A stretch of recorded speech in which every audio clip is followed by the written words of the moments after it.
Now, the official Suncoast weather with ABC7 meteorologist John Scalzi.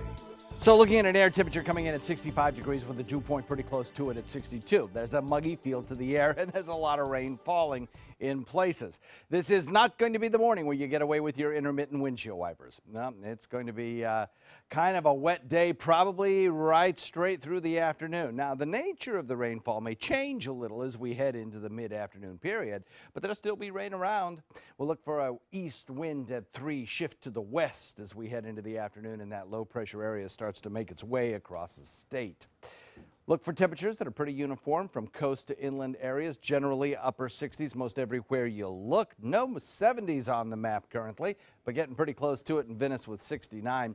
Northport at 69, 68 in Arcadia, 68 in Bradenton, Longboat Key at 69, and 67 degrees also at Lakewood Ranch rather. So there's that line of showers. It extends really a good distance, the entire length of the state of Florida, plus it lifts north up through the Atlanta area. By the way, if you're traveling to the Atlanta airport, should not be a big issue in terms of any kind of difficulties landing at that airport. No severe weather up there. And in fact, even though this looks kind of angry down here to the south with all these reds and yellows, it's not that big a deal in terms of strong storms. We're not looking at any severe weather, and even thunderstorms are at a minimum. A big, broad area of low pressure helping to kick up all this showery activity. It's not a tight, strong pressure gradient coming through. It's a very weak, large, lumbering low pressure area that'll take all day to cross the state. But it is a very wet, moist system. Take a look earlier on, about 12 hours ago, we had a solid line of thunderstorm activity, and it's kind of fallen apart as it sinks southward and closer to the state.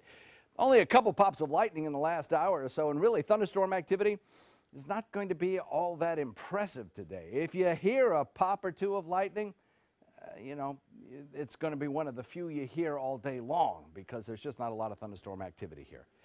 Moderate rain falling over a lot of the area now, steady rain. What you're experiencing right now from Manatee County, Anna Maria, Longboat Key, down through Inglewood into Lakewood Ranch, that's pretty much what you're going to see right straight through lunchtime.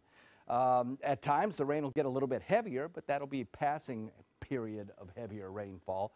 This light to moderate rain that you're seeing now, that's going to be with us. That's not going anywhere. It's not getting any better until we head into the later afternoon. So in areas of Siesta Key down through Venice, there is a patch of some moderate to heavier rainfall approaching the coast that'll weaken a little bit as it gets closer to you. But you can expect the uptick in rain over the course of the next 20 minutes to half hour in that location. There is some drier air back behind this rotating system as it lifts off to the north and to the east. That'll be coming our way later in the afternoon and overnight.